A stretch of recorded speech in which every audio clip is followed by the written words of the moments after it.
Alors, nous allons commencer. Donc, sur les enseignements qui avaient été donnés dans les semaines précédentes, on a beaucoup parlé de l'amour pour Jésus. Amen. On a parlé de l'amour, le fait de servir le Seigneur. Et justement, pour servir le Seigneur, tu ne peux pas servir le Seigneur si tu ne l'aimes pas. Il est quasiment impossible. Et justement, ce que nous allons parler, c'est simplement la suite logique. C'est-à-dire, tout enfant de Dieu, en fait, c'est juste comme une forme d'information qu'on vient donner à l'enfant de Dieu. Amen. C'est-à-dire qu'on te donne une information pour dire, toi qui aimes le Seigneur, toi qui es prêt à faire les choses pour le Seigneur, tiens cette information-là. Donc, le thème de base, le thème que nous allons voir aujourd'hui, c'est l'importance des dons spirituels.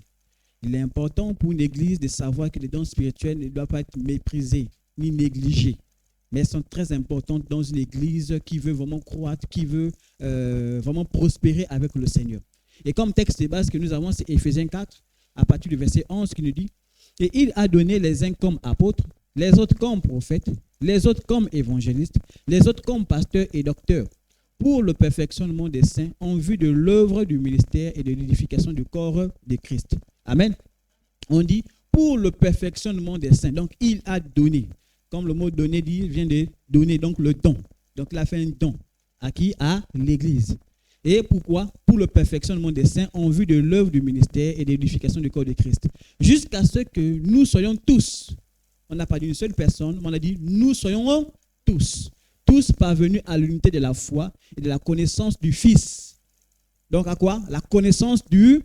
Donc ces dons ont été donnés pour qu'on puisse connaître qui est Jésus-Christ, le Fils de Dieu, à l'état d'homme fait à la mesure de la stature parfaite de Christ. Donc vous comprenez que on a reçu des dons, et les dons ont été mis en place. Ce n'est pas seulement pour qu'on regarde seulement dans la poche ou bien qu'ils sont seulement là. Non. Il faut bien que tu sois informé qu'il y a des dons spirituels qui existent. Et l'apôtre a commencé à développer sur les dons surnaturels, ainsi de suite, les dons qui viennent des natures spirituelles, mais non de Dieu. C'est bon? Ceux qui viennent des natures sataniques, diaboliques ou bien d'autres dons, ainsi de suite. Je ne vais pas revenir là-dessus, mais je vais juste montrer un peu aujourd'hui que c'est très important pour une église qui veut évoluer avec le Seigneur. Elle ne peut pas faire fi de ces dons-là. Amen. Donc, une chose qu'il faut savoir, c'est que dans 1 Corinthiens 12, verset 1 nous dit, « Pour ce qui concerne les dons spirituels, je ne veux pas, frère, que vous soyez dans l'ignorance. » Que vous soyez dans l'ignorance. Ça veut dire qu'en tant qu'enfant de Dieu, à l'église, tu ne dois pas négliger cela. Et il faut que tu connaisses. Tu étais nouveau-né, tu ne connaissais pas ces choses-là. Moi également, je ne connaissais pas. Mais j'ai eu le temps d'être enseigné, d'apprendre à l'église. On a parlé de ça. Et ça m'a permis de connaître que, tiens, donc il y a ce qu'on appelle les dons spirituels. Amen. Au verset Acte 19, verset 2 nous dit, il leur dit, avez-vous reçu le Saint-Esprit quand vous avez cru? Ils lui répondirent, nous n'avons même pas entendu dire qu'il y avait un Saint-Esprit. Donc, vous voyez qu'on peut parfois négliger. Il y a des gens qui ne savent même pas que le Saint-Esprit existe. Des gens qui ne savent même pas qu'il y a des dons spirituels qui existent. Donc, il est important pour nous, en tant qu'enfants de Dieu, d'être rappelés là-dessus pour dire, attention, le don spirituel existe. De la même manière que le Saint-Esprit existe. Et la Bible nous ajoute encore en disant, dans Osée 4, verset 6, mon peuple est détruit parce qu'il lui manque la connaissance. Si je ne connais pas qui je suis, je ne connais pas mes capacités, je ne saurais pas comment les utiliser. Et du coup, je vais périr. Vous imaginez quelqu'un qui ne sait pas nager, on te dit, on te met dans de l'eau, tu vas te noyer. C'est bon? Mais celui qui connaît nager, mais qui ne sait pas qui sait nager, ça va se voir un peu la nuance. C'est-à-dire, il sait, en fait, de manière comme un peu, on va prendre l'exemple du chien. Le chien, vous allez voir par de manière innée, il sait nager. Donc, si tu le prends, tu le jettes dans de l'eau, il va ressortir en pensant qu'il va se noyer. Non, même s'il n'a jamais touché de l'eau, mais c'est inné en lui. Amen. Donc, nous également, lorsque nous devenons enfants de Dieu, il y a des choses qui s'installent en nous, mais on ignore qu'on a ça. Du coup, on aura peur de faire certaines choses en pensant qu'on est là-bas. Donc, la parole de Dieu nous dit, non, il ne faut pas ignorer qu'il y a des dons spirituels qui existent et qu'en tant qu'enfant de Dieu, on les possède. Amen. Les dons spirituels. Donc, avant de commencer à parler un peu de l'importance, il est important qu'on revoie un peu quels sont les dons. C'est bon? De quoi on est en train de parler? Les dons spirituels en question, c'est lesquels? C'est qui? Donc, ici, on va prendre dans 1 Corinthiens, si je ne me trompe pas, 12. Donc, c'est le texte dans lequel on s'appuie beaucoup pour voir un peu les différents dons. Dans 1 Corinthiens 12, verset 7, verset 10, nous dit, « Or, à chacun, la manifestation de l'Esprit est donnée pour l'unité commune. En effet, à l'un est donné par l'Esprit une parole de sagesse, à un autre une parole de connaissance, selon le même Esprit, à un autre la foi, par le même Esprit, un autre le don des guérisons, par le même Esprit, un autre le don d'opérer des miracles, à un autre la prophétie, à un autre le discernement des esprits, à un autre la diversité des langues et à un autre l'interprétation des langues. Amen. Vous allez voir que dans certains enseignements que vous allez voir parfois sur les réseaux sociaux, on va vous dire qu'il n'existe que 9 dons. C'est bon? 9 dons. Mais nous, en lisant un peu, en parcourant un peu la Bible, on se rend compte qu'il y a plus. C'est bon? Voilà pourquoi j'aime les textes. Là, on va lire encore à côté, dans le même livre, le même chapitre, donc le verset 28, le verset 30, on lui dit « Et Dieu a établi dans l'Église, premièrement, des apôtres, secondement, des prophètes, troisièmement, des docteurs, ensuite ceux qui ont le don des miracles, puis ceux qui ont le don de guérir, de secourir, de gouverner, de parler diverses langues. Tous sont-ils apôtres? » Donc ici, simplement pour comprendre que voici un peu les dons que la Bible est en train de parler. Amen. On continue encore dans Éphésiens 4, verset 11. Et il a donné les uns comme apôtres. C'est toujours la parole de Dieu qui nous dit. Il a donné. Je dis que le principe des dons. C'est bon? Donc, ce n'est pas quelqu'un qui s'est mis lui-même apôtre, mais il a donné. Les uns comme apôtres, les autres comme prophètes, les autres comme évangélistes, les autres comme pasteurs et docteurs. Donc, c'est Dieu qui a donné. Voilà pourquoi vous comprenez le principe lorsque quelqu'un peut dire, bon, moi je suis aujourd'hui prophète. On se pose la question, qui t'a donné ce don de prophétie? Qui t'a donné ça? Ça vient d'où? Voyez un peu. Donc, vous comprenez donc le principe de dire quelqu'un qui ne peut pas s'auto-proclamer lui-même pasteur, prophète, ainsi de suite. Non, tu ne te proclames pas. Tu peux aspirer, oui. C'est bon? Comme je l'ai dit que moi au départ, lorsque je me suis converti, l'une des choses que j'avais aspiré pour le Seigneur, c'était d'être apôtre. J'aspirais à être apôtre. Mais Dieu, lui-même souverain, il sait comment il a choisi. Il a dit, apôtre, là, mais moi c'est de côté. Vas-y à ce niveau-là. Amen. Romains 12, verset 6, verset 8, il dit, puisque nous avons des dons différents, c'est bon ensemble, selon la grâce qui nous a été accordée, que celui qui a le don de prophétie, comme on parlait un peu ici, de la foi, ensuite on dit, celui qui est appelé au ministère s'attache à son ministère, celui qui enseigne s'attache à son enseignement, celui qui exhorte à l'exhortation, que celui qui donne fasse avec libéralité, que celui qui préside le fasse avec zèle, que celui qui pratique la miséricorde le fasse avec joie. Donc vous comprenez que ce ne sont pas des attitudes que quelqu'un peut avoir de manière naturelle. Non. Je peux faire preuve de liberté de manière naturelle, mais là quand on ne parle de don, c'est que c'est quelque chose que parfois les gens ne vont même pas comprendre. C'est-à-dire que c'est fait de telle sorte que vraiment, je ne sais pas comment expliquer, mais c'est fait de telle sorte que ce n'est plus normal. C'est bon, vous voyez un peu. Ça dit que là, vraiment, ça dépasse l'ordinaire. Ça dit que la personne, parfois, on fait preuve de générosité, de libéralité pour dire, je vais aider quelqu'un. Mais là, le don, lui, il est un peu différent. C'est bon? On peut continuer encore dans le texte. 1 Corinthiens 7, verset 7, on dit, personnellement, je souhaiterais que tout le monde soit comme moi, mais je sais que chacun reçoit de Dieu son don particulier. L'un, le don du célibat, l'autre, celui du mariage. Donc, vous comprenez que quand on dit le don du célibat, c'est que toi, tu te sens à l'aise. Or, celui qui dit, moi je veux rester célibataire, vous allez voir que lui, il a une attitude, parfois il se sent gêné. En fait, il sent que le corps le dérange un peu à cause du fait que son corps n'a pas été préparé pour ça. Or, celui qui a reçu le don du célibat, il n'a pas un problème. C'est-à-dire qu'il vous voit en couple, lui n'a pas un souci. Il te voit passer, il est à l'aise, il est tranquille. Donc, vous comprenez que ça, et c'est là où vous voyez quand la Bible dit, c'est une folie pour ceux qui périssent. C'est bon? Ça dit que les parents disent, non, toi tu n'es pas normal. C'est faux, tu ne peux pas rester comme ça. Non, mais lui, ce n'est pas un don qu'il a reçu de manière naturelle comme vous et moi. Non, lui, c'est surnaturel. C'est-à-dire qu'il se sent à l'aise là, c'est Dieu qui a donné. Amen. Donc, voici un peu. Et donc, pour récapituler un peu tout cela, on a noté un peu les différents dons pour qu'on fasse un peu un résumé. Donc, il y a les dons qui sont pour la qualification, donc pour le ministère. Ça dit que tu as appelé au ministère. Il y a le don des prophètes, des apôtres, des docteurs, des évangélistes, de pasteurs. C'est bon? Et bien sûr, les autres dons qui sont ici présents. Donc, le don de gouvernance, d'opérer des miracles, la parole de sagesse, la parole de connaissance. Ici, maintenant, il faut faire attention parce que souvent, on a un abus de langage quand on parle. Parfois, pour dire, par exemple, la parole de sagesse, les gens disent le don de sagesse. C'est différent. C'est bon? Il faut préciser le don de la parole de sagesse. Amen. La parole des connaissances, le discernement des esprits, la diversité des langues, l'interprétation des langues, le don de célibat, le don de foi. Et ça, souvent, le don de foi, vous allez voir, c'est les gens vraiment, la foi, là, elle est différente. Parfois, on peut dire, non, je crois que Dieu va. Mais lui, sa foi, là, c'est une foi différente. Amen. Le don de liberté, d'exhortation, de guérison, de la prophétie, de la miséricorde, de la présidence, d'enseignement. Amen. Donc, c'est pour dire que la Bible a mis en place ces dons-là. Donc, nous, en tant qu'enfants de Dieu, nous devons comprendre que ces dons existent. Et comme je marche, je ne dois pas les négliger. Et vous devez normalement tous, en tant que nous sommes, nous devons tous aspirer à recevoir ces dons. Amen. Alors, il faut savoir une chose, c'est que les dons de Dieu ne s'achètent pas. C'est bon? Ils ne s'achètent pas. Ils ont été mis à disposition. Ils ne s'achètent pas. Je peux prendre dans Acte 8, verset 19, qui dit, en disant, accorde-moi aussi ce pouvoir. C'est bon? Afin que celui qui a, à qui j'imposerai les mains, reçoive le Saint-Esprit. Mais Pierre lui dit, que ton argent périsse avec toi, puisque tu as cru que le don de Dieu s'acquérait à prix d'argent. Il faut comprendre que, comme le mot dit, don, c'est que tu ne t'attendais pas à ça, mais tu l'as reçu. C'est bon?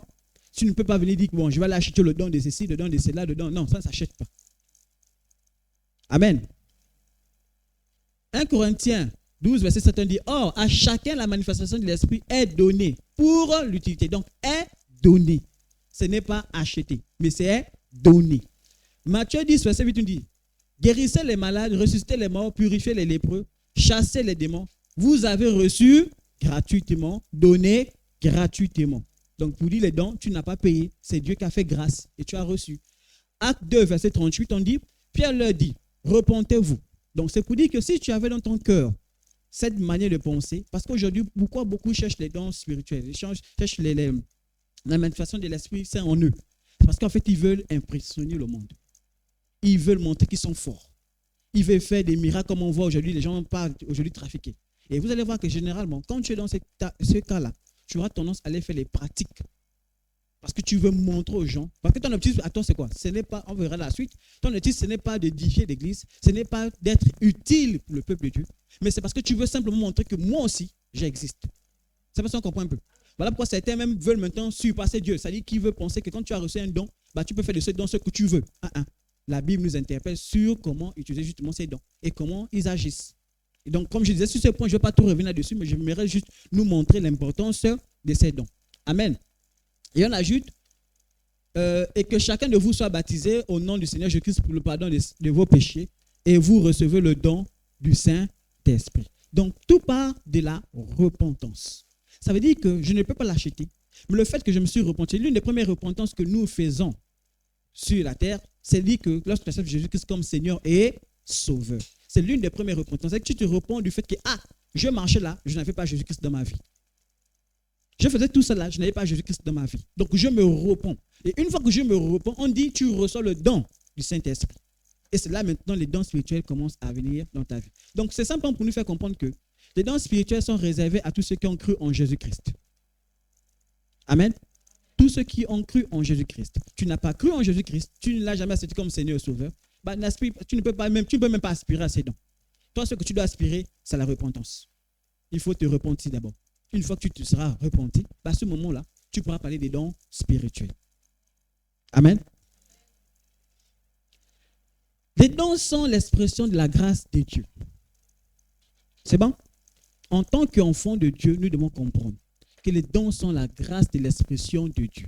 Romains 12, verset 6 nous dit, puisque nous avons des dons différents selon la grâce qui nous a été accordée. La grâce. La grâce veut dire quoi? Tu ne le méritais pas. Tu ne devais même pas avoir. Parfois, tu reçois même quelque chose que tu n'étais pas censé avoir. C'est pas ça qu'on comprend un peu. On imagine, par exemple, que tu étais là en train de... Tu marchais, tu cherchais le travail.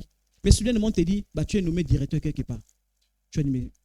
Est-ce que je mérite d'être directeur? J'ai commencé même comment pour arriver à être directeur. C'est la grâce. Tu t'as fait grâce.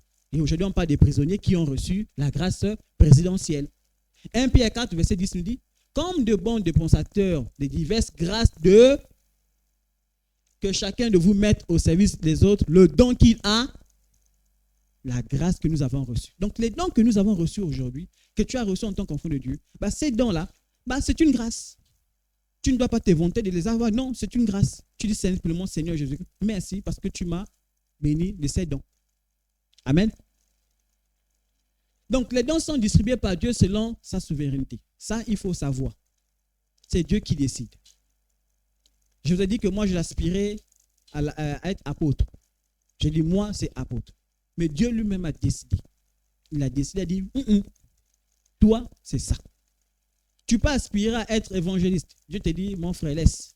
Toi, tu dois être docteur. Ou bien tu dois être prophète. Donc, c'est Dieu qui fait comme il veut. Il donne comme il veut. 1 Corinthiens 12, verset 4, on dit, il y a diversité des dons. Mais le même esprit, c'est bon ensemble? Mais le même esprit, diversité. Il y a diversité des dons, mais le même esprit, au verset 5, diversité des ministères, mais le même Seigneur, diversité d'opérations, mais le même Dieu qui opère tout en tout. C'est bon? C'est-à-dire que Dieu donne comme il veut. Un seul, au verset 11, on dit, un seul et même esprit opère toutes ces choses, les distribuant à chacun en particulier comme il veut. Comme il veut. C'est-à-dire, toi, tu ne fais qu'aspirer. Tu dis, Seigneur, on dit aspirer dans les meilleurs. Tu aspires. Tu dis, Seigneur, moi, je veux ça, je veux ça. Mais c'est Dieu qui distribue comme il veut. Ce n'est pas le pasteur qui distribue. Ce n'est pas le pasteur qui dit, Seigneur, lui là, il faut donner ceci. Non. C'est Dieu lui-même qui décide. Et Dieu a établi dans l'église. Donc, Dieu a établi. Est-ce que c'est l'homme qui a établi? C'est lui qui a établi. Donc, qui peut dire aujourd'hui là? Voilà pourquoi vous voyez que lorsque nous, on veut s'en prendre même à un homme de Dieu, sans généralement comprendre qui l'a établi là. Mais toi-même, tu vas te taper contre un mur. C'est bon? Voilà pourquoi il est important d'être sage dans la manière dont. Et ça, vraiment, c'est très important. Et même dans la Bible, vous allez voir, il y a, j'oublie souvent son nom, c'est qui a critiqué Moïse et qui a reçu la colère de Dieu. La colère de Dieu s'est abattue sur elle. C'est aussi, vous comprenez un peu. Hein? Voilà. Donc, ils ont critiqué Moïse, qui était serviteur de Dieu, que Dieu lui-même avait choisi. C'est bon? Mais en voulant critiquer, la colère de Dieu s'est abattue sur eux. Parce que c'est Dieu qui les a établis. On ne critique pas le choix de Dieu. Ça aussi, maintenant, tu dis, je pense que là, Dieu, ce n'est pas le choix de Dieu. D'accord? Voilà pourquoi on dit, on examine. Même quand tu dis, tu as un don, laisse-nous le temps d'examiner, de vérifier si vraiment ce don-là, il vient de Dieu ou c'est, voilà, on prend le temps d'examiner. Amen. Éphésiens 4, verset 11, on dit, il a donné. Il a donné. Donc, c'est lui qui distribue. Il est libre, il dit, bon, toi je donne ça, toi je donne ça. Voilà. Il regarde, il dit, bon, toi, prends ça. Amen. Donc, tous les chrétiens ont au moins un don. Tous ceux qui sont nés de nouveau ont au moins un don. 1 Corinthiens 12, toujours verset 7, nous dit, or à chacun. C'est bon? Quand on dit à chacun, on parle de qui? Le peuple de Dieu, hein? C'est-à-dire tous ceux qui sont à l'église, tous ceux qui sont enfants de Dieu, on dit à chacun. Donc chacun a reçu un don du Seigneur.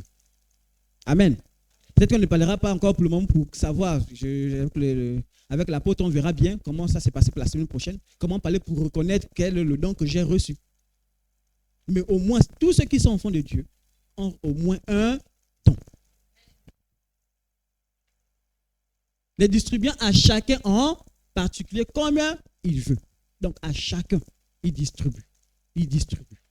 1 Pierre 4, verset 10, on dit, comme de bons dispensateurs des diverses grâces de Dieu, que chacun de vous mette au service des autres le don qu'il a reçu. Donc chacun a au moins un don. Et donc ça, il ne faut pas mépriser. Et c'est simplement à toi de savoir quel est le don que j'ai reçu. Amen. Et une chose aussi qu'il faut savoir, c'est que au-delà des dons qu'on a reçus, aucun enfant de Dieu ne peut avoir tous les dons. C'est bon? Personne ne peut avoir tous les dons. Ça dit que en même temps, apôtre, pasteur, prophète, évangéliste, docteur, dans des guérisons, dans ainsi de suite. Ça peut comprendre un peu? Non. Ce n'est pas possible. On va lire ensemble 1 Corinthiens 12, verset 19, on dit, tous sont-ils apôtres? C'est bon? Non. Tous sont-ils prophètes? Non. Tous sont-ils docteurs? Tous ont-ils le don des miracles? Tous ont-ils le don de guérison? Tous parlent-ils en langue? Tous interprètent-ils? Donc, ces dons qu'on a cités, est-ce que tous, ils ont tout ça en même temps? Non. Vous allez voir généralement, voilà pourquoi on interpelle l'Église aujourd'hui. Donc, vous comprenez que, en fait, les dons ont été, si vous voulez, déversés dans le peuple de Dieu. Maintenant, en tant qu'enfant de Dieu, nous devons savoir que, là, je parle un peu déjà de l'importance. Amen. Ça dit qu'en tant qu'enfant de Dieu, tu dois être capable de mettre ton don au service de quoi? De qui? De l'Église.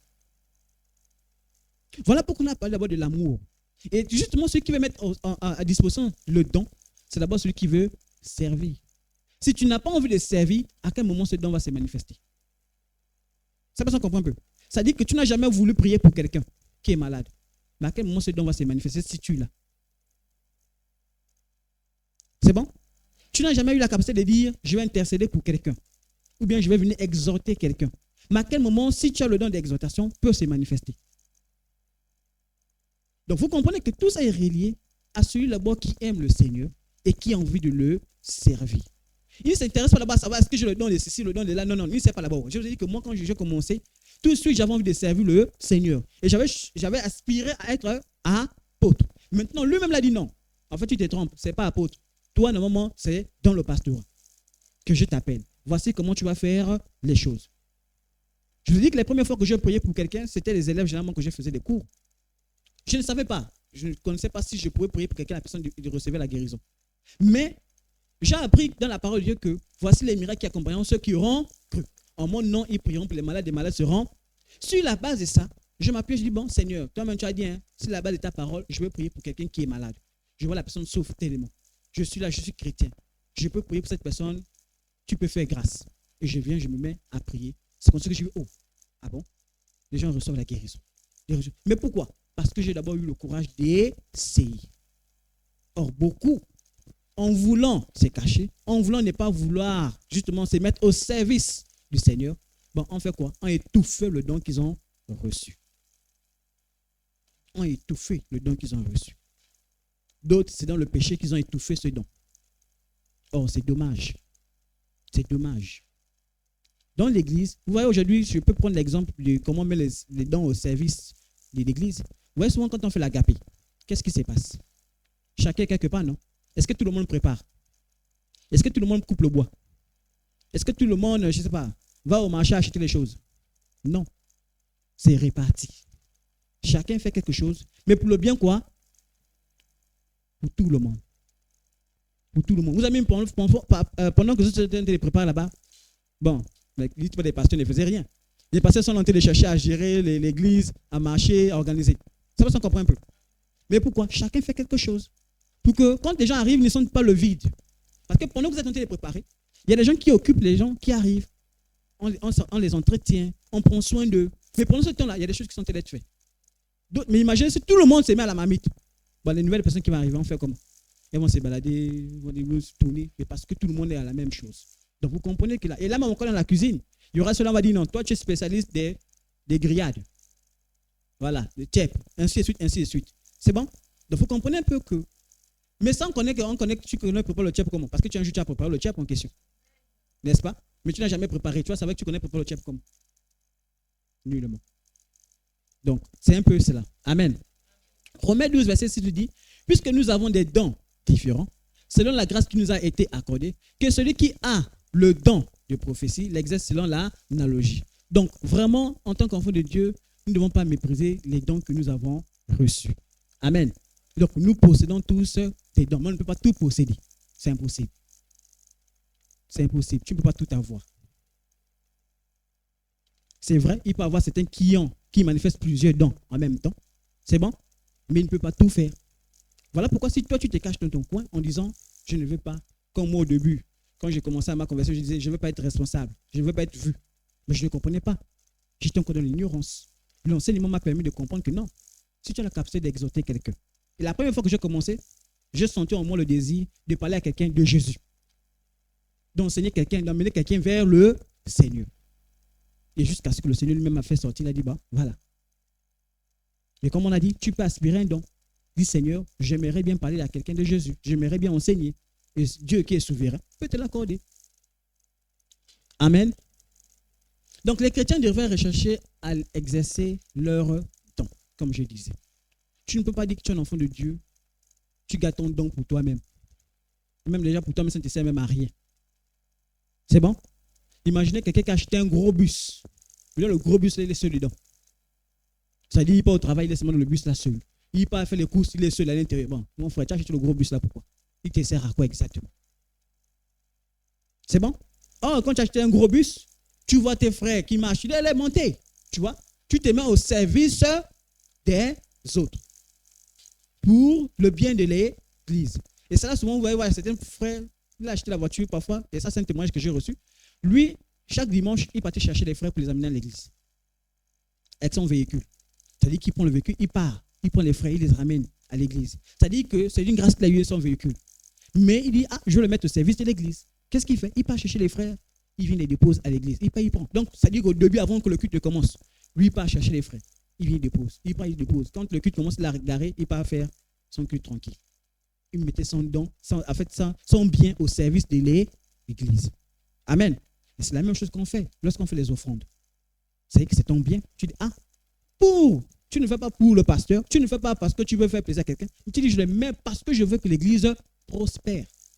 Aujourd'hui, on a entendu parler, vous la construire. Mais quelqu'un a reçu, il dit non, je mets au service de l'église. Parce que si tu parles dans la logique de dire que tu mets parce que tu veux faire plaisir à quelqu'un, tu as raté d'avance. Tu ne le feras jamais. Ce qui fait que même les dons spirituels qu'on reçoit, tu ne pourras pas les mettre au service de l'église. Puisque tu n'as pas la compassion pour l'autre. C'est-à-dire l'autre est malade, tu n'as même pas la compassion pour dire je ne vais pas prier pour mon frère, ma soeur qui est malade. Tu n'as pas. Mais tu mettras les dons comme. Parfois même vous allez voir les dons qui se manifestent, tu ne sais pas. Hein. C'est-à-dire le jour-là, tu as prié, la personne est guérie. Mais tu ne vas pas prier pour quelqu'un d'autre, ça ne marche pas. Il n'y a rien. Mais ce jour-là, Dieu a dit, ce don va se manifester. Voilà pourquoi vous comprenez que le don ne s'impose pas. On n'impose pas au Seigneur d'agir. On dit, Seigneur, je me soumets simplement à toi. Par la parole que tu as dit, priez, vas-y, je me soumets. Et le Seigneur, il est souverain. Il agit quand il veut, comme il veut. Amen. Donc, tout enfant de Dieu ne doit pas négliger le don. Oui, frères et sœurs en Christ. On ne doit pas négliger. Exercer l'hospitalité les uns envers les autres, sans murmure, comme de bons dispensateurs de diverses grâces. Il faut être celui-là par qui la grâce arrive. La grâce que Dieu a donnée. Parce qu'il ne t'a pas donné ça pour toi, il a donné ça pour que tu l'utilises au niveau de l'église. Donc vous comprenez que c'est important. Vous imaginez l'église où il n'y a pas de dons. Les gens sont malades. On ne veut pas mettre en action le don de guérison. On fait comment? Quelqu'un a besoin, il y a un problème qui arrive. La personne a besoin d'être rassurée. Mais il faut que le don de foi soit manifeste. Comment la personne va se rassurer par rapport à son problème? Si tu caches ton don. Tu as une parole de connaissance. Tu ne veux pas manifester, tu caches. Tu caches. Tu as une exhortation. Tu ne peux pas donner à quelqu'un. Tu caches. Mais comment veux-tu qu'une église prospère? Qu'est-ce qui fera que l'autre s'accroche à Jésus-Christ? Qu'est-ce qui fera que l'autre s'accroche à Dieu? Mais c'est les dons qu'il a donnés. Je vous ai dit, le texte on a vu au départ. C'est pour le perfectionnement, l'édification, le perfectionnement des saints. Donc tout ce qu'on a reçu, on le met à disposition de l'église. Donc il est important pour nous en tant qu'enfants de Dieu de pouvoir l'exercer, d'aspirer à exercer cela. Comme aujourd'hui, on écoute la parole, non? Parce que j'ai décidé de dire que non, ce don-là, je vais le mettre au service de l'église. Voilà pourquoi aujourd'hui je me tiens devant vous en train de parler du Seigneur. Amen. Mais toi aussi un jour, le Seigneur a besoin de toi. Peut-être que ce n'est même pas le même don que moi. Peut-être que c'est un autre don, mais tu peux l'exercer pour les bienfaits de l'église. Amen. Donc ne néglige pas ce don. Il est important pour en tant qu'enfant de Dieu de vouloir. Mais ça, c'est déjà, est-ce que tu aimes le Seigneur? Est-ce que tu as envie de mettre ce don au service du Seigneur? Est-ce que tu es prêt à te mettre au service? Parce que tout est lié. Si tu n'as pas envie de servir, ça ne servira à rien. Ce don serait étouffé. Ce don serait étouffé. Mais il faut déjà que tu aies envie. Il faut que tu aspires. Aujourd'hui, on parle des choses. Je veux dire que moi, au début, quand je me suis converti, on me forçait pour aller à l'église. Mais j'ai compris que, en fait, non seulement c'était pour moi, mais il fallait que je sois aussi quelqu'un qu'on utilise à l'église pour faire le bien aux autres. Et j'ai changé ma manière maintenant de voir les choses. Je partais maintenant à l'église, pas parce qu'on venait me chercher, pas parce qu'on devait, non, parce que j'avais compris pourquoi il fallait à l'église. Amen. Les dons sont distribués en vue du bien commun. C'est bon? 1 Corinthiens 12, verset 7 nous dit, « Or, à chacun, la manifestation de l'Esprit est donnée pour l'utilité, comme je disais. Ce n'est pas pour toi, que tu gagnes seulement, non, c'est pour l'utilité commune. » J'ai souvent pris l'exemple pour dire que l'Église va grandir. 1000 membres. On va dépasser, on va sortir du Gabon. On sera au Congo, au Cameroun, en Chine, aux États-Unis. Donc, commencez à préparer l'anglais. Les jeunes là, commencez à préparer l'anglais. Ne négligez pas l'anglais. En Chine. Bon, dites-moi un peu. L'apôtre. Je le mets au centre parce que c'est lui par qui le Seigneur a ouvert le ministère. Est-ce qu'il sera partout? En même temps. Il n'est pas Dieu, non? C'est bon, vous comprenez un peu? Soit il sera ici à Mwanda, il y aura quelqu'un qui sera en train de gérer aux États-Unis. Mais pourquoi il gère aux États-Unis? Parce qu'il a décidé de mettre son don au service. Il a décidé de se mettre au service. Une église de 1000 personnes, nous tous on est là. Il y a des gens que tu ne verras jamais. Pourtant, vous êtes dans la même église. Ils connaissent le pasteur bien. Le pasteur ne connaît même pas où ils vivent, comment ils font. Mais comment feront-ils pour avoir la grâce de Dieu? Parce que dans l'église, il y a ceux-là qui mettront à disposition leur temps. Ton voisin est malade. Tu fais comment? Il va courir, il va sortir la nuit pour appeler le pasteur. Toi, tu as 0 mètre. Tu n'as pas ce courage et dis, je suis un enfant de Dieu, je vais aller prier pour le frère. Ah, mon frère est en difficulté, il est en train de, je ne sais pas comment il faut dire ça. C'est-à-dire qu'il est dans une posture où il est en train de, je ne sais pas s'il faut dire craquer, ou bien il est nerveux, il est fâché, il a une situation qui l'énerve, ou au point il a envie de faire les choses qui ne sont pas bien. Moi, je suis à 0 mètre. Je ne suis pas capable d'aller exhorter mon frère, d'aller exhorter ma soeur pour dire, mon frère, ma soeur, calme-toi. Nous sommes les enfants de Dieu. Vous savez, hein, parfois, quand la colère vient là, tu es tenté de faire les choses terribles. Hein. Même si tu es enfant de Dieu, hein, mais tu es tenté de faire les choses terribles. Mais un frère qui passe par là, dis, mon frère, calme-toi. Tu as exhorté un frère. Et ce jour-là, le Seigneur peut te donner des mots, des paroles qu'il faut pour convaincre le frère de s'asseoir, de se calmer. Parce que quoi? Parce que tu as osé dire quelque chose. Or, beaucoup d'enfants de Dieu, c'est moi, c'est seulement mes problèmes à moi. Tout ce qu'il faut faire, c'est d'abord moi. C'est d'abord moi. C'est d'abord moi. Mais à quel moment tu vas commencer à donner? À quel moment tu vas mettre au service le don que tu as reçu? Les capacités que tu as reçues? D'autres s'appuient sur le fait de dire, mais moi, je ne parle pas bien comme le pasteur. Le pasteur, lui, il parle bien, il a le bon français. Qui? Moi, j'ai dit qu'il avait le bon français. Jamais. Moïse lui-même est venu, il a dit à Dieu, Dieu dit, toi, il a dit, mais moi, je bégaye, je ne peux pas parler. Il a dit, hey, toi là, je vais te mettre les mots dans la bouche. Vas-y. Pour te dire que on a toujours tendance à chercher les justificatifs à chaque fois pour servir le Seigneur. C'est-à-dire qu'il y a toujours un justificatif. On te dit, ah, sors du péché, tu vas servir le Seigneur. Ah non, mais tu sais, mon péché là, je ne sais pas, tu sais, la famille, ma situation là. Il y a toujours une raison qu'on va donner. Il y a toujours une raison. Et pourquoi tu ne vas pas servir le Seigneur? Tu sais, c'est compliqué. La vie là. Et parfois, c'est les raisons parfois qu'on a données, je ne sais même pas qu'on a travaillé ça, ou on a réfléchi, ou on est venu, on a donné, c'est parce qu'il faut seulement donner une raison. Mais toi, tu sais que la raison là n'a pas de sens. La raison là n'est pas valable. Mais tu te donnes quand même. Pourquoi? Parce que tu ne veux pas servir le Seigneur. Mais tu as reçu quelque chose. Tu as reçu quelque chose du Seigneur. Il t'a donné, c'est parce que tu dois l'utiliser dans l'église. Et c'est important pour nous. C'est important pour l'église. Une église ne peut pas fonctionner sans les dons. Non. On en a besoin, on a dit pour l'édification. Pour l'édification du peuple de Dieu. Mais ça commence parce que tu as envie de servir le Seigneur. Or, dans l'église, on supplie. Non. Est-ce que tu aspires à servir le Seigneur quelque part? Où est l'endroit où tu aspires le Seigneur? Tu aspires. Est-ce que tu aspires? C'est là la question. Amen. Exercez l'hospitalité les uns envers les autres. Mettez au service des autres. Je me mets au service de l'église. Ah, l'église. Intercession. Vous avez besoin qu'on prie pour les gens? Je suis là, disposé. Prions. À l'église, vous avez besoin qu'on chante. Il faut chanter pour le Seigneur. Bah, je suis là. Utilisez-moi. J'aimerais chanter pour le Seigneur. À l'église, vous voulez qu'on aille visiter des gens? Bah, je suis là. Si je peux aider pour aller exhorter quelqu'un, on part visiter. Mais je suis disponible. Est-ce qu'on peut t'appeler toi chez toi là-bas pour dire, frère, j'ai besoin de toi. J'aimerais qu'on aille rencontrer une sœur en Christ quelque part. Tu seras disposé pour ça. Ou bien tu as dit non, j'ai mes problèmes là actuellement. Tu as dormi. Vous voyez un peu le principe? Dieu a, quand tu as accepté Jésus-Christ comme Seigneur et Sauveur, Dieu t'a équipé des choses. Mais quand il t'a donné ça, c'est pour son peuple. Ne garde pas ça pour toi seul. Ne garde pas ça pour toi seul.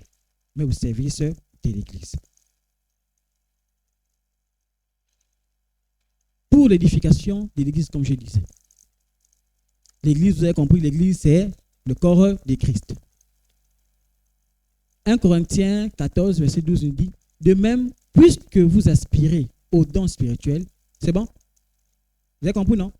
Puisque vous aspirez. Il y a d'abord le principe d'aspirer. Mais je n'aspirais pas, pourquoi? Parce que je ne connaissais pas. C'est bon? Maintenant que j'ai la connaissance, qu'est-ce que je dois faire? Je dois maintenant aspirer.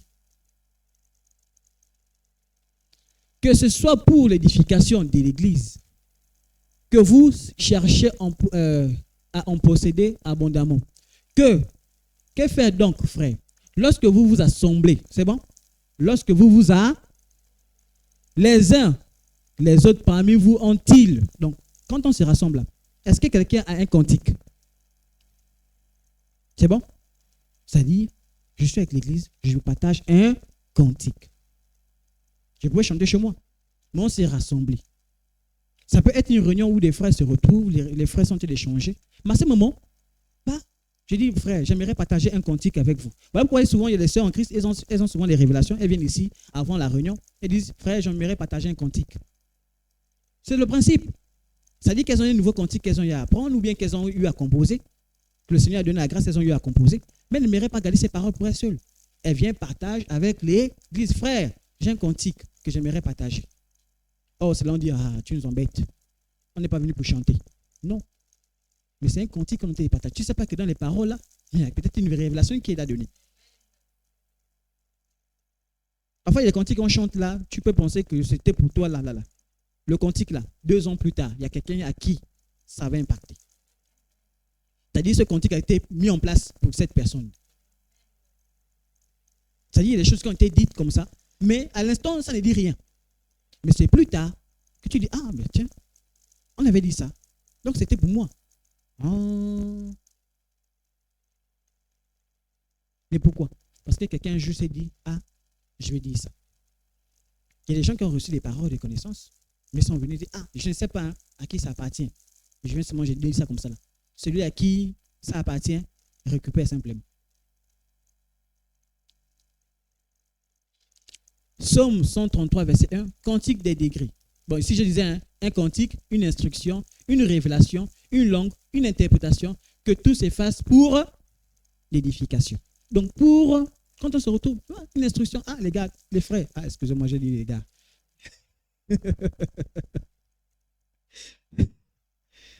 Ok, amen. Donc, une instruction, c'est pour dire, en fait, excusez-moi, parce que quand on est souvent dans les autres, on a tendance à se donner un peu les orientations. Donc, du coup, c'est resté, c'est sorti. Donc, c'est pour dire qu'une instruction, c'est pour dire quoi? Ah, frères et sœurs en Christ, le Seigneur nous interpelle à marcher dans la sanctification. Voilà pourquoi la parole, quand on donne, en fait, c'est sur ces bases-là.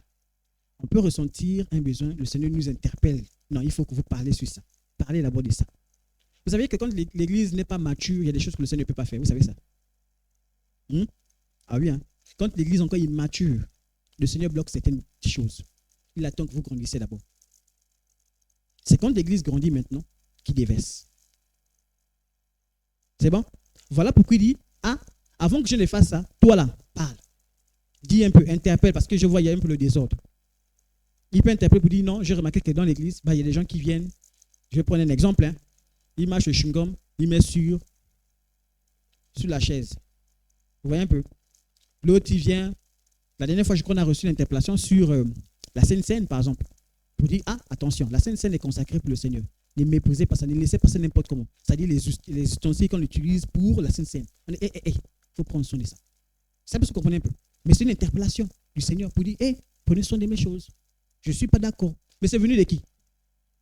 C'est un frère, c'est une sœur qui a parlé. Pour dire, le Seigneur nous interpelle sur la manière de faire les choses. Ça peut se comprendre un peu. Mais ce n'est pas venu, non, le Seigneur parle à travers toi et moi. Voilà pourquoi il faut simplement se disposer. Je me dispose, Seigneur, je suis là, prêt à être utilisé. Utilise-moi pour que nous puissions progresser. Mais si tu te caches, parfois tu as des révélations, tu gardes ça pour toi seul, tu ne parles pas, tu n'utilises pas, tu as une pensée par rapport à un frère, une soeur, tu gardes ça pour toi, tu ne dis jamais rien. On fait quoi? Peut-être que le frère ou la soeur avait besoin de ça pour être fortifié dans sa foi, mais tu as gardé. Donc nous sommes encouragés, frères et sœurs en Christ. Cantique des degrés de David. Voici, qu'il est agréable, qu'il est doux pour des frères de demeurer ensemble. On arrive au verset 30, dit, c'est comme la rosée de l'Hermon qui descend sur les montagnes de Sion, car c'est là que l'Éternel envoie la bénédiction, la vie pour l'éternité. Quand les frères sont ensemble, il dit c'est là où il déverse. Donc vous comprenez que je me mets au service de l'Église. Je me mets au service. C'est-à-dire le Seigneur, à partir de nous, va nous utiliser pour que l'Église prospère. L'Église prospère. Donc, c'est important pour une Église d'être outillée. Mais ça, si une Église, personne n'aspire à ça, ou bien ne veut, en fait, je dis quoi, servir le Seigneur, mais comment ça va se passer? L'Église ont-ils grandi? Avant, quand on va raconter un peu le témoignage de l'Église, on était 4. Quand l'Église a commencé. 4. Bon, là, j'oublie peut-être de compter mes amis Moïse, Shalom et Trilène. On était 4. On a commencé le mystère. À 4, on se retrouvait, on priait, les louanges, on claquait avec les mains, il n'y avait même pas encore les micros, il n'y avait rien. Mais plus l'Église ne fait qu'avancer, mais le Seigneur il ne fait qu'équiper. Là, on est en train de parler de construire le temple. Mais il faut que tous, ensemble, on aspire. Dans les églises, vous partez dans certaines églises, nous tous là, on est tous responsables. Tout ce monde-là est responsable. Personne n'est à côté. Donc, vous comprenez que tout est question. Est-ce que tu aimes le Seigneur? Est-ce que tu aimerais servir le Seigneur? Pour l'édification de l'Église toujours, Romains 12, verset 5 nous dit, ainsi, nous qui sommes plusieurs, c'est bon? Nous qui sommes plusieurs, nous formons un seul corps en Christ et nous sommes tous membres les uns des...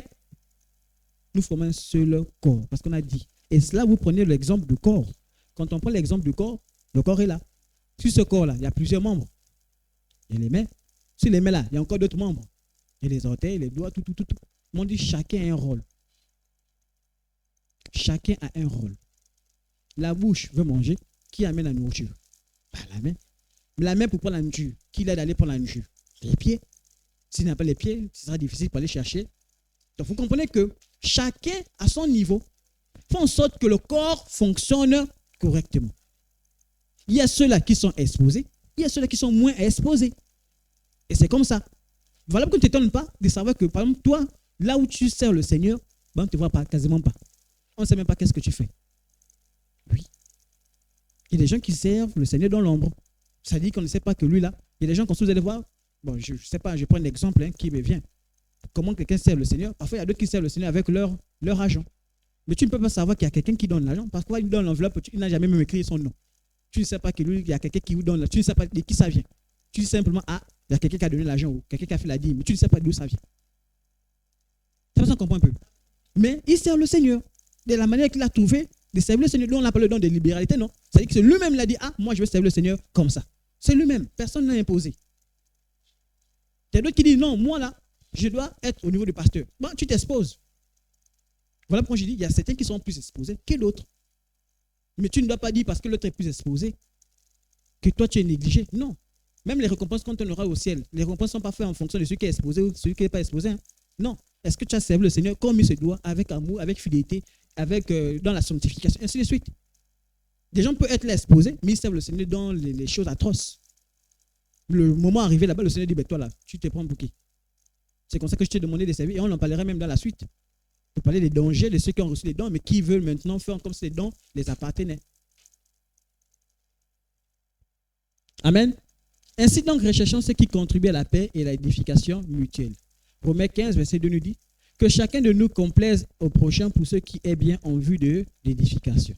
La même chose, nous nous réjouissons lorsque nous sommes faibles, tandis que vous êtes forts. Et ce que nous demandons dans nos prières, c'est votre perfectionnement. Tout, c'est pour que nous soyons perfectionnés. Vous voyez, il se préoccupe des autres. Ah, est-ce que les autres prospèrent? Vous savez, pour prendre un peu l'exemple, c'est pour dire, je te prends l'exemple là où tu peux aussi exercer ton don. Imagine que tu es un aîné ou bien tu es un parent qui arrive à l'église. Il y a souvent des jeunes qui arrivent qui ne savent pas exactement comment ils doivent même se comporter à l'église. Toi, tu décides de dire non, ce jeune-là, cette jeune personne-là, je veux l'amener vers moi, je veux l'enseigner la parole. Je veux tout le temps l'entretenir pour que cette personne, ce jeune ou bien cette jeune-là, soit accroché au Seigneur. Tu es en train de contribuer quelque part. Est-ce que le pasteur sait même que tu es en train de faire ça? Il ne sait pas. C'est à cause que je dis que tout ce qu'on fait, ce n'est pas pour impressionner quelqu'un. Pour dire, vous avez vu, non? J'ai amené 2 personnes à l'église. Vous avez les 2, ils sont assis là. Depuis, ils sont là. Hein. C'est moi. Ce n'est pas toi. Tu as exercé ça le don que tu as reçu. Et tu remercies le Seigneur parce que tout est fait pour la gloire de Dieu. Tout est fait pour la gloire de Dieu. Ce n'est pas fait pour qu'un homme soit glorifié, non. Mais je me mets au service. Moi, je ne peux pas beaucoup parler. Ah, il y a des jeunes qui sont là. Ah, jeunes, venez un peu. Tu discutes avec vous. Tu discutes, tu échanges, tu encourages, tu exhortes. Tu dis, ah, tu sais la vie là. Ah, attention, fais attention à toi. Tu sais, tu es en train de faire quelque chose déjà. Donc, ne pense pas seulement à toi. Vous savez, ceux qui ont du mal à servir, c'est parce qu'ils ont toujours tendance à penser à eux. À eux. C'est-à-dire, ils sont égoïstes. C'est toujours moi, c'est toujours moi, c'est toujours moi. Prière, c'est toi qui appelle, venez prier pour moi. On prie, on prie. Tu as besoin de conseils. Pardon, venez me conseiller. On conseille, on conseille. Mais toi, à quel moment tu vas les conseiller? À quel moment tu vas aller rendre visite à quelqu'un qui entendu à l'exemple dit, ah, le frère et la soeur là, il y a un frère qui est à l'hôpital, il est hospitalisé. Tu t'as dit, bon, je me lève, je ne vais pas rendre visite au frère pour prier avec mon frère. Tu dis, non, ça c'est le pasteur et ces éléments là-bas, ils n'ont qu'à se débrouiller. C'est leur histoire. Il n'y a qu'eux qui doivent aller prier. Non. Ou bien, des fois, on doit demander, bon, quel libre? Non, toi-même sois disposé. Oui, ça peut arriver qu'on demande frère et son Christ, bon, on a envie d'aller rendre visite à une soeur, à un frère qui est disposé. Mais quand on parle là, c'est parce qu'on parle manifester les dons. Hein. On ne parle pas en balade. Hein. Ce n'est pas en balade des meilleurs amis. Meilleurs amis, allons-y, on raconte. Oh, tu vois, non, ce n'est pas ça. Quand on parle là, c'est parce qu'on veut que vous ayez manifesté les dons spirituels. C'est-à-dire qu'il y a un frère qui est abattu, ou bien un frère qui a été régressé. Mais vous arrivez. Vous dites, frère, on veut te relever. Le Seigneur nous a envoyé, te dit, lève-toi, sors de là, marche. N'abandonne pas ce que tu as commencé avec le Seigneur. Laisse les choses du monde là. Viens, suivons le Seigneur. Tu vois un peu? Tu pars parce qu'il y a un objectif. C'est aller mettre en avant les dons que tu as reçus du Seigneur. Et celui qui part comme ça, mais le Seigneur ne peut que t'utiliser parce que c'est que tu es disposé déjà à être utilisé. Et tu vas commencer à parler. Je dis souvent, les moments où je me mets même à parler, c'est après à la maison que je me rends compte que j'ai dit des choses que je ne m'attendais pas à dire. Parfois, les moments quand ma femme me voit en train de relire un peu, parce que souvent les prédications, comme sont enregistrées, je me mets à me resuivre. Et c'est comme ça que je regarde, ah bah tiens, j'ai dit ça. C'est vrai que moi, je me surprends d'avoir dit des choses. Amen. Donc, nous sommes encouragés, frères et sœurs de Christ. Une église sans les dons. En fait, les dons se manifestent, mais il faut qu'on aspire. Voilà que je vous ai parlé au départ. Certains ne peuvent pas les manifester parce qu'ils ne les connaissent pas. Ils ne savent même pas que les dons. Ça veut dire qu'ils font des choses comme ça, quoi. Ça veut dire que c'est, je ne sais pas s'il faut dire l'instinct ou bien c'est quoi. Mais ils font des choses parce que, bon, ils sont le désir de faire comme ça. Mais ils ne savent pas exactement pourquoi ils font ça. Mais une fois que tu as enseigné, tu comprends maintenant. Et tu les mets maintenant en avant. Voilà pourquoi vous voyez que quand on fuit l'église, excusez-moi peut-être de dire ça, quand tu manques l'église, en fait, tu prives l'église de quelque chose. Lorsque tu rates l'église, tu prives l'église de quelque chose. Lorsque tu décides de passer le culte seulement à la maison, tu enlèves l'église de quelque chose. Parce que tu dois les mettre au service. Ça peut arriver qu'il y a une urgence, et c'est logique. Ça peut arriver une urgence que là, tu ne peux pas. Même nous-mêmes, les pasteurs, ça nous est déjà arrivé. Tu as une urgence, tu dois aller quelque part, tu es parti. Mais lorsque de manière volontaire, tu laisses l'église, c'est que tu prives l'église. tu prives l'église de quelque chose. Parce que tu as un don. Que le Saint-Esprit, le jour là, peut décider de dire, il va rentrer en action. On fait comme.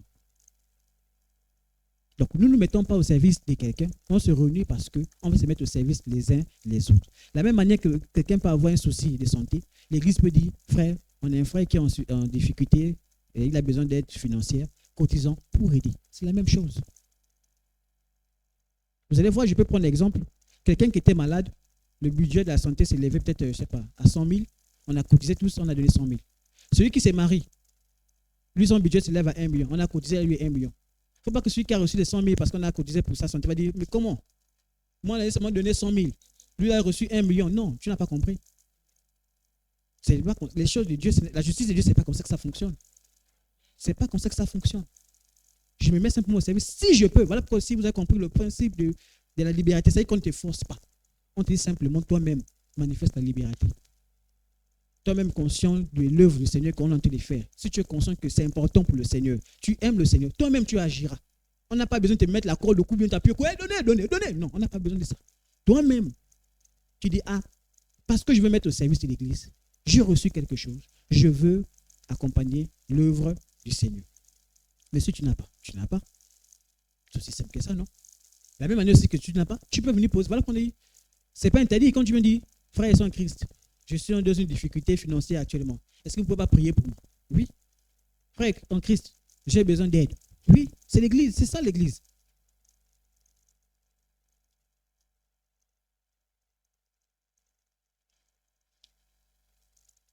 De même, vous, puisque vous aspirez aux dons spirituels, que ce soit pour l'édification de l'église que vous cherchez à en posséder abondamment, que fait donc, frère? Lorsque vous vous assemblez, les uns ou les autres parmi vous, j'ai un peu du mal à lire là, comme ça bouge.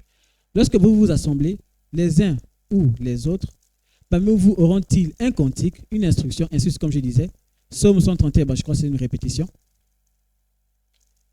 Amen. Donc, quel est le but, justement, des dons du Saint-Esprit, donc les dons spirituels? Éphésiens 4 nous dit, il a fait don de ces hommes pour que ceux qui appartiennent à Dieu soient rendus aptes à accomplir leur service en vue de la construction du corps du Christ. Je reprends. C'est-à-dire que toi, Dieu va t'utiliser. C'est-à-dire que tu vas dire, Seigneur, j'ai envie de te servir, n'est-ce pas? J'ai envie de te servir, j'ai envie de faire des choses avec toi. Le problème, c'est qu'il y a des choses que tu n'auras pas. C'est bon? Pour cette œuvre-là, il sera difficile de le faire simplement comme ça. Non, tu ne peux pas. D'où la première chose qu'il va t'accorder, Dieu va t'accorder le Saint-Esprit. En fait, pour te rendre plus solide, plus fort. Et par le Saint-Esprit, il y aura des capacités qui vont se manifester. C'est bon? C'est-à-dire que pour le ministère que tu vas exercer, Dieu va t'équiper des choses. Si c'est l'intercession, Dieu va t'équiper de certains dons. Si c'est au niveau, je ne sais pas, de la parole, Dieu va t'équiper de certains dons. Donc c'est comme ça. Pourquoi? Pour que tu puisses travailler correctement dans ton ministère. Amen. Donc, si tu aspires à être au service du Seigneur, sache-le que le Seigneur va forcément t'équiper parce que tu as envie de le servir. Il ne va pas te laisser comme ça. Non, c'est impossible. Parce qu'il faut que tu serves correctement. Tu fasses les choses correctement. Regardez les évangélistes. Vous savez, les évangélistes, parfois, quand tu pars approcher l'évangile, les gens ont souvent du mal à croire quand tu leur parles de la parole de Dieu. Mais souvent, ce que le Seigneur fait, c'est quoi? Quelqu'un qui a du mal à croire, tu dis, bon, je vais prier pour toi. Peut-être la personne est malade. Tu dis, je vais prier pour toi. Et la grâce de Dieu sera celle-ci. Le Seigneur peut faire grâce. À l'instant où il prie, la personne va à la guérison. Mais la personne va à la guérison, c'est au Père. Pourquoi? Parce qu'en fait, le Seigneur veut montrer à cette personne-là que ceux-là, ils ne sont pas venus en vain. Ceux-là, je les ai envoyés. Je rends témoignage de ceux qui sont été dits, simplement. Donc, ce que tu vois là, c'est simplement le message qui sont été dit là, pour te dire que c'est vrai. Donc, crois. Et c'est comme ça que certains se sont convertis tout de suite. Ils se sont dit, bon, ça c'est normal, hein? Ils sont un peu incrédules comme Thomas, qui disait, tant que je n'ai pas vu, je ne crois pas. Il faut que je puisse voir afin de croire. Donc le Seigneur peut faire ça. En public, comme ça, vous arrivez, mais vous ne vous attendez pas. Hein? Vous ne vous attendez pas à ce que ça se manifeste. Hein? Quelqu'un qui marchait, qui ne marchait pas, il est sur les béquilles, mais le Seigneur te touche. Et c'est là où vous voyez les dons spirituels se manifester. Hein? Ça dit que quelqu'un dit la foi. Je dis non, il faut qu'on prie pour la personne. Prions. Et ça, c'est pas une foi ordinaire comme nous, on dit, non, on croit, on croit, on croit, on croit. Non, tu sens que ça brûle. Et vous priez pour une personne qui était infirme. La personne marche devant des milliers de personnes. Les gens qui, ouh, ouh. Ceux qui n'ont pas compris, on dit, oui, il est fort, il est fort. Non, il n'est pas fort. C'est le Saint-Esprit qui est fort. Oui, c'est là où les gens n'ont pas compris. Et c'est là où on donne l'enseignement pour que les gens comprennent que ce n'est pas l'homme qui agit. Lui, c'est simplement l'outil qui s'est disposé. Et le Seigneur a dit, lui là, je vais vous montrer. À partir de lui, ce que je vais faire.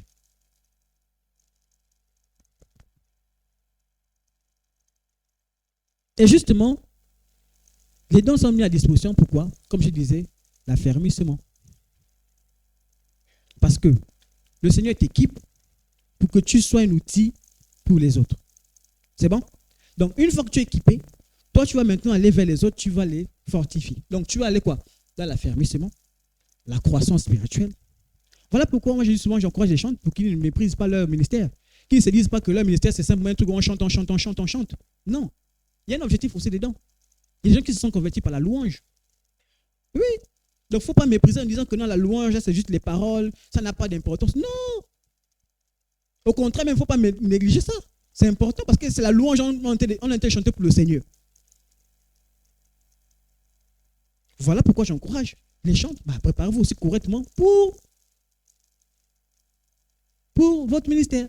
La croissance, la maturité, l'épanouissement. Ah oui. On a parlé de la gestion financière. Le Seigneur a donné, non? Il a dit, il faut interpeller mon peuple pour qu'ils aient une meilleure gestion financière. Mais c'est pourquoi? Pour que tu sois épanoui, non? Tu sois heureux dans ta vie, non? Mais si on ne te parle pas sur ta gestion financière, tu vas souffrir. Tu vas voir un chrétien, mais il est malheureux. Elle est malheureuse. On te dit non, ne pas chez comment on appelle ça? Ne prends pas comme mari un païen. Ce n'est pas parce qu'on veut t'empêcher de vivre, non. C'est parce qu'on veut ton bonheur. Simplement. Parce que l'expérience a montré que les chrétiens païens, je ne sais pas, hein, mais c'est très compliqué. Parce que ta foi est mise à rude épreuve. Le perfectionnement de chacun. Celui qui parle en langue s'édifie lui-même. Celui qui prophétise édifie l'Église. Tu édifies le peuple, tu permets à ce que les autres puissent grandir. Le but, c'est-à-dire pourquoi les dons spirituels sont importants? Parce que c'est pour l'équipement des croyants en vue de l'exercice du ministère, comme je disais. Et là, je parlais dans 2 Timothée 2, chapitre 2, verset 2, qui dit, « Et l'enseignement que tu as reçu de moi, et que de nombreux témoins ont confirmé, transmets-le. » C'est bon? Transmets-le à des personnes dignes de confiance qui seront capables à leur tour d'instruire. Je ne sais pas si on a compris le principe. Tu transmets à quelqu'un, cette personne aussi va faire quoi? Transmettre à quelqu'un d'autre. Lui aussi va faire quoi? Va transmettre à quelqu'un d'autre. Et c'est comme ça que ça se propage, ça part. Donc, on t'enseigne aujourd'hui, non? Tu ne dois pas garder pour toi seul. À la maison avec tes enfants, tu reprends. Avec un frère chrétien, vous pouvez en discuter, vous pouvez échanger. Je ne décide pas simplement de dire, j'ai reçu, ça s'arrête là. Non, je transmets également. Nombre 18, verset 6 nous dit, voici j'ai pris vos frères, les Lévites du milieu des enfants d'Israël, donnés à l'Éternel, ils vous sont remis en don pour faire le. Donc on vous a donné les dons pour faire le. Tu n'as pas reçu le don pour rester assis. Et je dis que mon principe, moi avant quand j'étais encore nouveau converti, c'est comme ça que j'ai pensé. Que tu viens à l'église, tu es né de nouveau, tu t'assois, tu racontes, tu parles avec les autres, et puis ça s'arrête là. Non. On t'a donné, tu as reçu, maintenant mets-le au service. Tu as reçu une parole de connaissance, mets-le au service. Tu as reçu un don, mets-le au service. Pour l'édification du corps de Christ, comme je disais, pour former, construire le corps de Christ. Veillez donc sur vous-même et sur tout le troupeau de l'Église que le Saint-Esprit a confié à votre égard. Comme de bons bergers, prenez soin de l'Église de... Est-ce qu'on a seulement dit les pasteurs, les apôtres, les évangélistes? Non. Tu as reçu, mais c'est pour prendre soin aussi de l'Église. De la même manière que le pasteur prend soin de l'Église, toi aussi tu prends soin de l'Église. Comment, à ton niveau, tu sais comment tu dois prendre soin de l'église. Tu as un voisin, frère, allons pas à l'église. Tu as une soeur qui arrive, tu encourages la soeur, ainsi de suite. 1 Corinthiens 14, verset 12 nous dit, vous donc, puisque vous aspirez si ardemment aux manifestations de l'esprit, recherchez avant tout à posséder en abondance celle qui contribue à faire grandir l'église. Bon, je crois que ça peut un peu là. Mais il faut aspirer à quoi? Celle qui permet à l'église de grandir. Tu aspires à être prophète. C'est pourquoi. Parce que j'ai dit que prophète, là, je ne sais pas pourquoi c'est le ministère facile que les gens ont toujours choisi. Partout où tu arrives, les nouveaux convertis, prophète. Prophète. Prophète. Ça peut être vrai qu'il y a l'appel là à l'intérieur. Peut-être qu'ils sont embrouillés après. Mais la majorité, je ne suis pas sûr. Et généralement, c'est les jeunes. Prophète. Il n'y a jamais évangéliste. Je ne sais pas, vous avez vu à la télévision, on a dit quelqu'un qui fait le buzz, c'est un évangéliste. C'est toujours un prophète. Hein? Je ne sais pas pourquoi. Mais pourquoi? Le problème, c'est ça. C'est nous d'abord. Et la Bible dit ça. Dans les derniers temps, il se donnera une foule qui diront ce qu'ils veulent entendre. Bon, je sens. Tu vas avoir le travail. Ton travail, il y a un problème là-bas. Oui. Ton chef là. Oui. Attends, tu verras. D'ici là. C'est ça là qu'on aime. D'ici là, tu auras une promotion. Ils aiment quand tu fais le fire. Hein? Ils aiment quand on fait le fire. Là, c'est là, tu vois. Ouh. Bon, ton numéro de téléphone, c'est le 060 50. Bon, je dis des trucs bêtes. Hein? On a prophétisé sur toi. On a donné ton numéro, ton nom, ton acte de naissance, ta date de naissance, la ville où tu es né. On a prophétisé. C'est bon. Je pars avec ça. Bon, ça t'édifie en quoi là? Parce que la prophétie du Seigneur, hein, la prophétie du Seigneur, c'est l'histoire du péché. Généralement, quand j'ai lu les prophéties qui sont sorties dans la Bible, c'est pour dire, avertis ceux-là. Que ceux qui font là, je ne suis pas d'accord avec eux.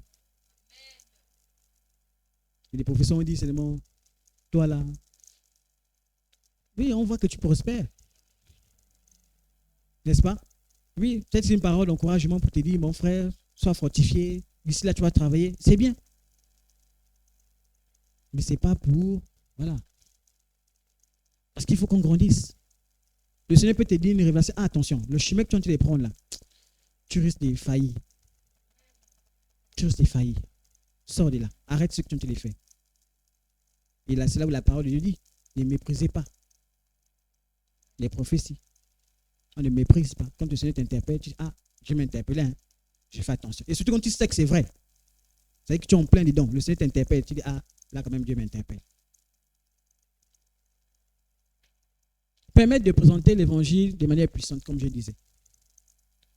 Dieu appuyant leur témoignage, ce que je disais, Hébreux 2, verset 4 nous dit, Dieu appuyant leur témoignage par des signes, des prodiges et des divers miracles, et par le don du Saint-Esprit distribué selon ça. C'est-à-dire Dieu a testé le témoignage qu'il a dit. Il disait oui, voilà. Marc 16, verset 17. Voici les miracles qui accompagneront ceux qui auront cru. En mon nom, ils chasseront les démons, ils parleront de nouvelles langues. Donc, voilà pourquoi je dis que normalement, par nature, nous tous sommes appelés. C'est-à-dire quand tu as accepté Jésus-Christ comme Seigneur Sauveur, nous sommes tous appelés à prêcher l'évangile. Parce qu'en fait, c'est celle-là la grande mission. La mission que les gens fuient. Parce que c'est celle-là qui est très importante aussi. Bon, selon moi. Hein. Parce que les autres ministères, c'est pour nous permettre d'être solides dans la foi, pour nous permettre de rester accrochés, de ne pas sortir de la bergerie, rester accrochés à Jésus, ainsi de suite. Pour connaître la vérité. Le but d'abord, c'est d'amener. Si on n'amène pas, on va parler à qui? C'est-à-dire qu'on n'amène pas les gens à l'église. Bon, on est tous responsables. On parle encore à qui? Nous tous, on connaît déjà. On parle encore à qui? Voilà pourquoi l'église doit se renouveler. Ne méprisez pas cette partie-là. L'église doit se renouveler. Et ce qui se met au service, c'est toi et moi. Lorsqu'on a commencé à faire une période où on disait, on va parler de, tu as ton voisin, parle de Jésus. Tu as ta voisine, parle de Jésus. Quelqu'un qui ne parle pas à l'église, invite à l'église. Parce que tous, on doit comprendre cela. Ce n'est pas seulement l'histoire de quelqu'un, une seule personne, pour parler de Jésus. Nous tous. C'est bon? Jésus-Christ est venu et a dit non, allez-y et faites de toutes les nations toutes les nations. Il n'a pas dit faites un groupe d'individus, vous restez entre vous, et puis vous parlez, vous faites des agapés, vous mangez, vous chantez, et puis c'est bon. Non. Il faut faire des disciples. Donc c'est toutes les nations, ce n'est pas seulement nous. Si tu es devenu disciple, gloire à Dieu. Maintenant tu es devenu disciple, là, ben, il faut aussi d'autres, il faut que tu fasses d'autres disciples. Ne dis pas tu t'es complet là pour dire non, bon c'est bon. Je suis accroché à la parole, là, c'est bon pour moi. Plus rien ne peut, je suis devenu inébranlable. Là c'est bon. Non. Et quand tu arrives même comme ça là, tu sais ce qui va arriver. La persécution. Pour te déranger un peu, pour te dire, tu es un peu trop à l'aise là. Va un peu secouer, va chercher des choses. Va chercher, va, tourne. Ne reste pas à ce niveau-là. Et justement pour terminer maintenant, quand tu aspires au don, et Dieu te fait la grâce d'avoir le don, il faut faire attention. Parce que beaucoup se sont égarés. Beaucoup se sont égarés. Voici, je vous ai donné le pouvoir de marcher sur les serpents et sur les scorpions, et sur toute la puissance de l'ennemi. Et rien ne pourra vous nuire. Cependant, dit le Seigneur, ne vous réjouissez pas de ce que les esprits vous sont soumis, mais réjouissez-vous de ce que vos noms sont inscrits dans les cieux. Les dons spirituels, c'est important pour l'Église. Mais n'oublie pas là-bas, c'est là-bas ton salut. Tu as le don, par toi beaucoup sont guéris, par toi tu chasses beaucoup les démons, gloire soit rendue au Seigneur. Amen. Mais ne perds pas le salut. On ajoute dans Acte 8, verset 20. Mais Pierre lui dit, que ton argent périsse avec toi, puisque tu as cru que le don de Dieu s'acquiert à prix d'argent. Vous dit, fais attention. Le don spirituel, si tu cherches à acheter, tu vas aller dans les choses bizarres. Parce que les gens te disent, la puissance. Parce que beaucoup ont confondu le Saint-Esprit, ils ont dit, le Saint-Esprit, c'est la puissance. Quand tu as le Saint-Esprit, tu as la puissance. Fire. C'est ça là pour eux, les dons de Dieu. C'est-à-dire qu'ils voient le Saint-Esprit comme une puissance. Non. Pour terminer, Matthieu 7, verset 23 nous dit, alors je leur dirai ouvertement, je ne vous ai jamais connu. Retirez-vous de moi, vous qui commettez l'iniquité. Ça fait mal quand tu as servi le Seigneur, tu as fait les choses. À la fin, on te dit, toi, on ne te connaît pas. Ça veut dire que tu as même l'espérance que, j'ai bien servi. Tu entends la trompette, pam, pam, pam. Allez, c'est le moment. Tu fais là. Je suis encore là. C'est pas ça. La trompette, non. De l'autre part, toi, tu t'attends aussi à partir. Mais il y a encore la chaleur comme. Tu es là coincé. Mais tu es resté. C'est pour Dieu le plus important, c'est là-haut. Et justement aussi, aller là-haut, c'est aussi bien quand tu arrives, tu as des récompenses. Parce que tu as servi le Seigneur. C'est dommage que tu arrives, tu n'as pas de récompenses. Ah oui, il y aura des récompenses. Voilà pourquoi aujourd'hui, pasteur que nous sommes, on exhorte, on encourage l'Église pour dire, mon frère, ne reste pas comme ça. On ne sait pas où tu peux servir le Seigneur. Qu'est-ce que tu peux faire pour le Seigneur? Mais tu peux encore le faire. Tant que le moment n'est pas encore arrivé, on peut se recadrer, marcher sur le droit chemin et servir le Seigneur comme il se doit, correctement. Le tout, il faut que tu aspires.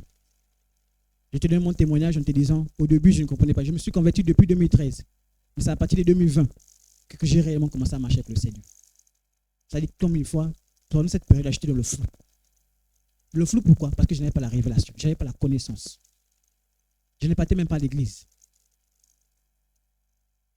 Et je vous ai dit que j'ai eu du mal à aller à l'église parce que j'aspirais, je voulais vraiment aller à l'église. Mais ce que je voyais, j'ai cherché à bricoler à l'église catholique. Je dis non, ça ne va pas. Je vous assure, je suis rentré à l'église catholique, je me suis senti combattu. C'est-à-dire que je suis à l'intérieur, je sens que le cœur, ça chauffe. Tu te dis, c'est quoi? Mais tu sens quand quelque chose te dit, pars. Je suis sorti en courant, je suis parti. Dès que j'ai seulement traversé la porte comme ça, là, je me suis senti bien. C'est pas ça qu'on comprend un peu. C'est pour dire, là-haut, le Seigneur nous attend. Mais ne te dis pas que tu es venu sur terre pour partir seul. Tu dois amener quelqu'un avec toi. Les enfants de Dieu, j'oublie souvent le nom, c'est Naphtaël. Quand Jésus-Christ, ils ont rencontré Jésus-Christ, ils sont partis. Chacun est parti appeler quelqu'un. Viens, on a rencontré celui dont on parlait là. On nous parlait là. Viens. viens. Parce qu'ils étaient évangélistes. Ils ont dit non, viens, viens, viens. Ils ont fait l'œuvre du Seigneur. Ils se sont mis à la disposition du Seigneur. Et mieux encore, pendant que les autres cherchaient le Seigneur pour les biens, les bontés, les choses, la nourriture, le pain, d'autres sont restés avec Jésus, ils ont dit, Jésus leur a posé la question, vous ne partez pas pourquoi? Pourquoi vous ne me laissez pas comme les autres qui sont partis là?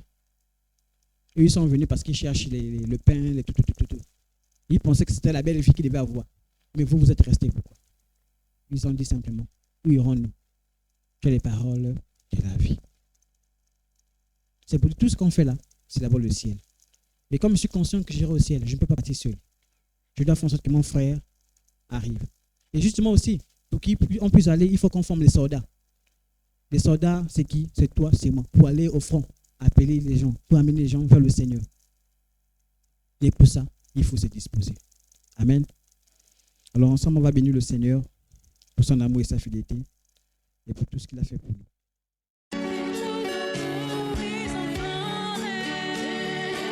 Est-ce que tu peux dire adieu?